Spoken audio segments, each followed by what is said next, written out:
Candance Owens has continued to give her opinion about Ukraine and Vladimir Putin. And so she has repeated what is essentially a Russian state talking point, one specifically given by Vladimir Putin in his 45-minute speech talking about Ukraine before the invasion. And he also gave 1 year ago in his essay about the war.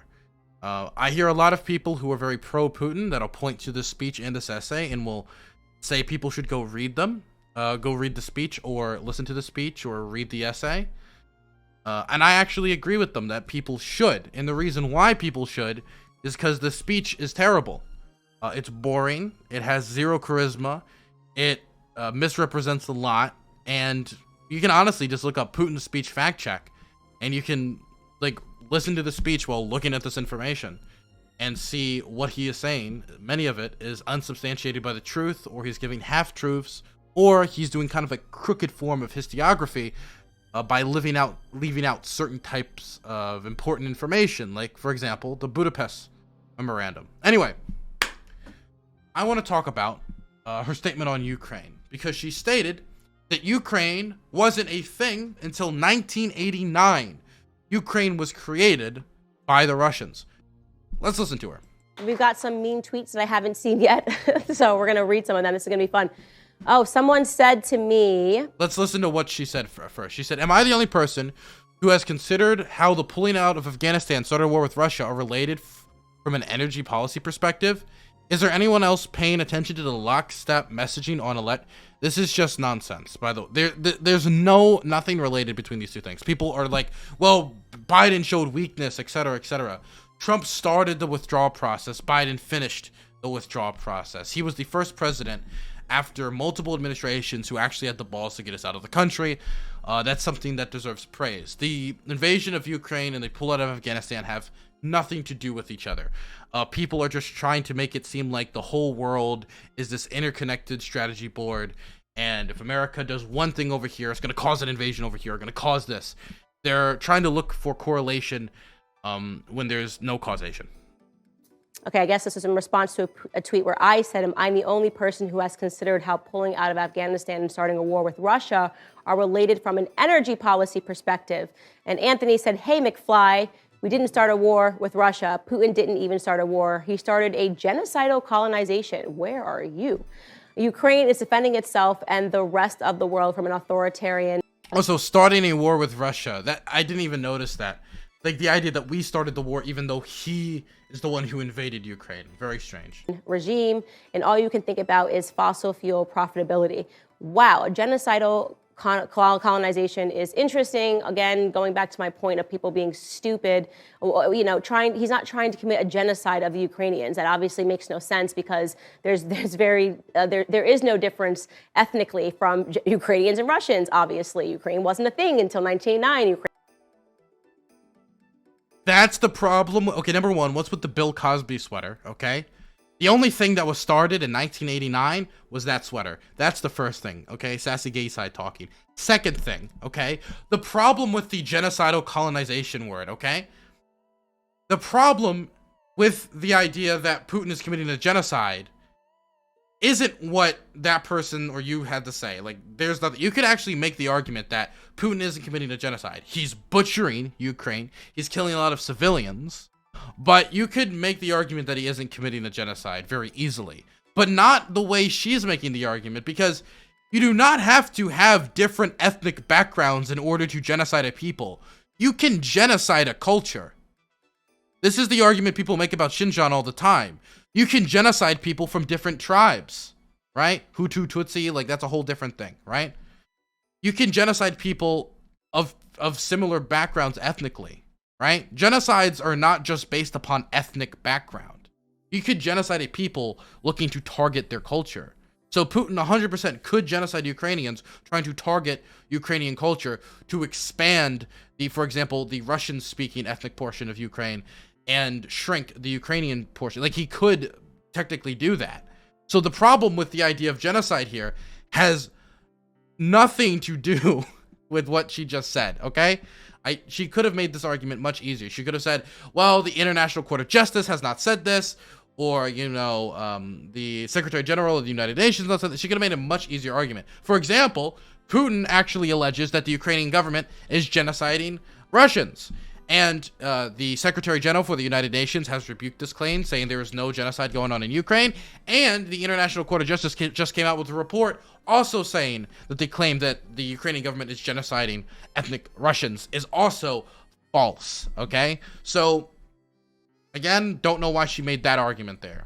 Let's listen to the rest of what she has to say. There is no difference ethnically from Ukrainians and Russians. Obviously, Ukraine wasn't a thing until 1989. Ukraine was created by the Russians. It was, you know, they speak Russian.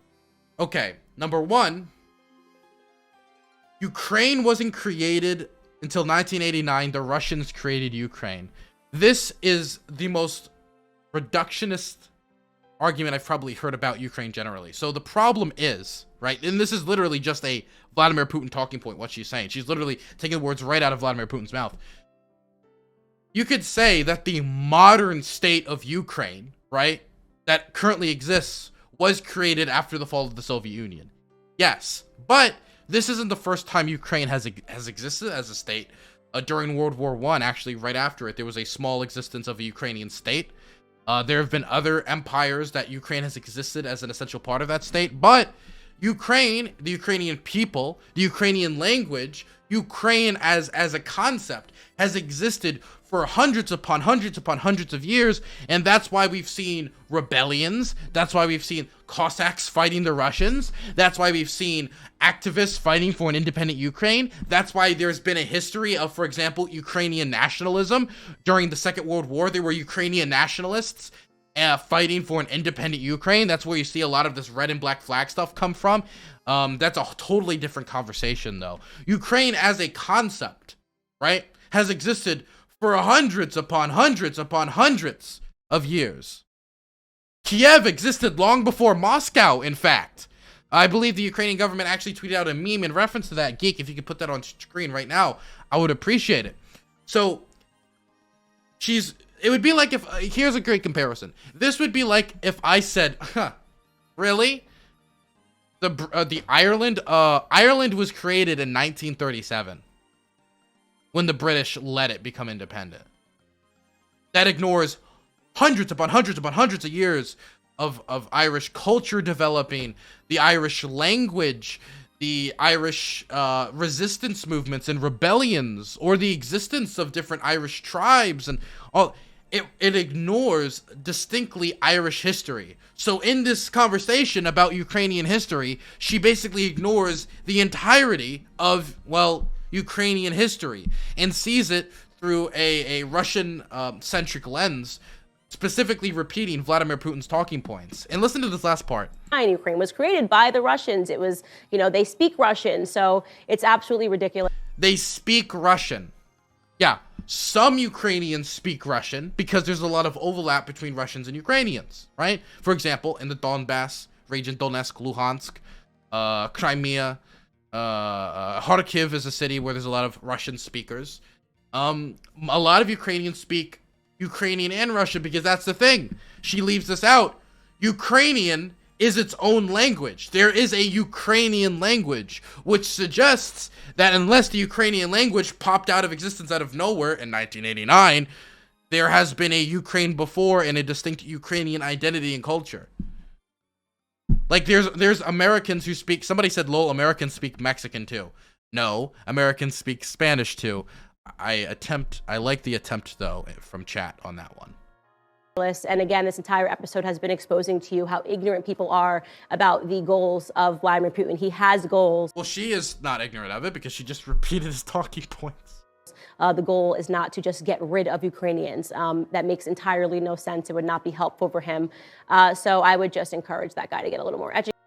Jesus Christ, she knows literally nothing about it. That's the thing which crazes me here. That really gets to me is she has a production team. She has a crowd behind her. That little, the blonde woman to her left was just like nodding along, just accepting everything she said at face value. She has like staff who can like check her information before she goes live. She should not be doing this, reacting to tweets with having without having no clue what they are beforehand if she doesn't know anything about Ukrainian or Russian history and is just going to repeat the talking points of Vladimir Putin's speech. I believe she even suggested that people go listen to Vladimir Putin's speech, which I would suggest people go do that too, but also like just look up a fact checker for the speech. He says multiple things that are extremely misrepresentative of like Russian and Ukrainian history.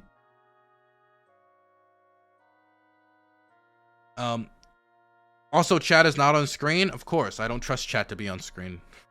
Also, this isn't the first time she's given a bad take around all this. Here's another example that somebody brings out from a while ago. I don't know how long this is. I think this is like a few months ago. She made this comment about Adolf Hitler, which just shows that she really needs to stop talking about different European countries and their history. Yeah, I agree. I actually don't have any problems at all with the word nationalism. I think that it gets, the definition gets poisoned by This is her defending the idea of being a nationalist. elitists that actually want globalism. Globalism is what I... Somebody just brought it up in chat, by the way. Ukrainians speak Russian for the same reason Scots speak English.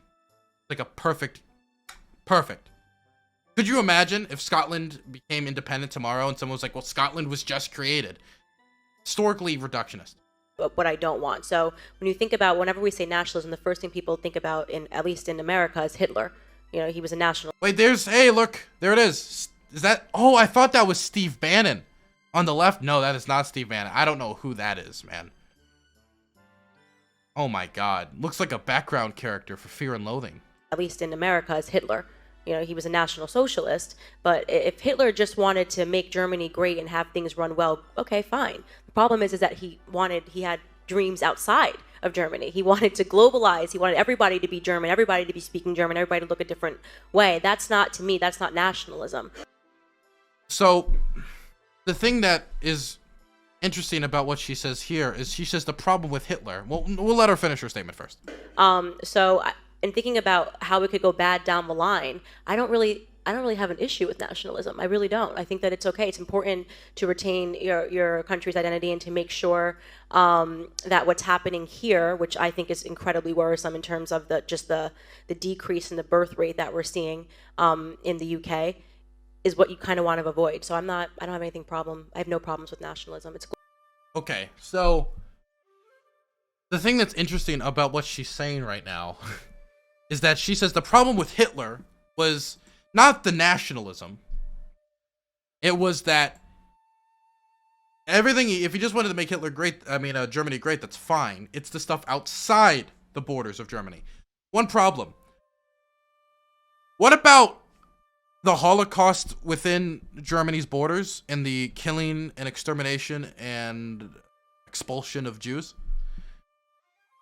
Like, the Holocaust within Germany was also pretty bad. Discrimination against black Germans was pretty bad. Homosexual and queer Germans, disabled Germans, Romani people within Germany, really any minority group within Germany, I would say. Discrimination against them, the marking of their businesses, the Kristallnacht. That was bad too.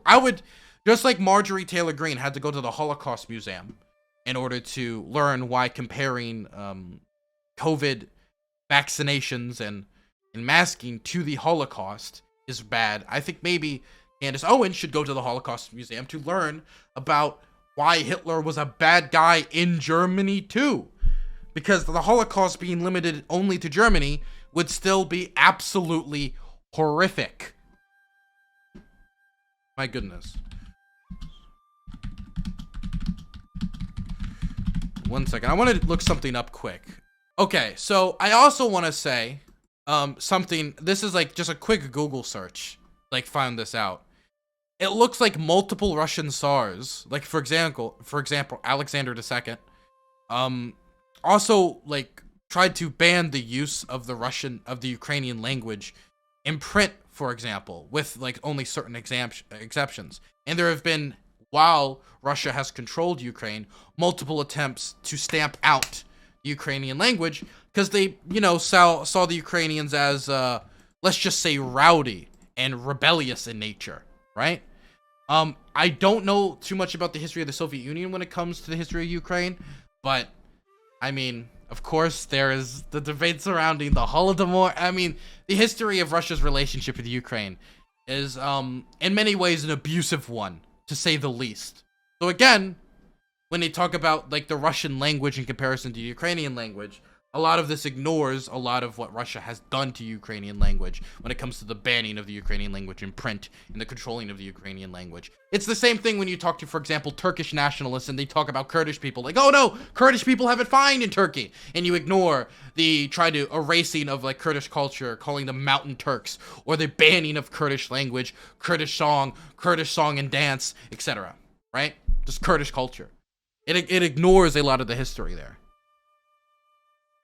And the majority of Ukrainians, as people are bringing up in chat right now, speak Ukrainian. I mean, that might be a shocker to some people. But a lot of them are also multilingual. They speak Russian and Ukrainian to go about their everyday life because they have Russian family members or Russian friends. And there are people who speak primarily Russian as well in areas like Luhansk and Donetsk, which is a center of the conflict. Anyway, it feels like Candance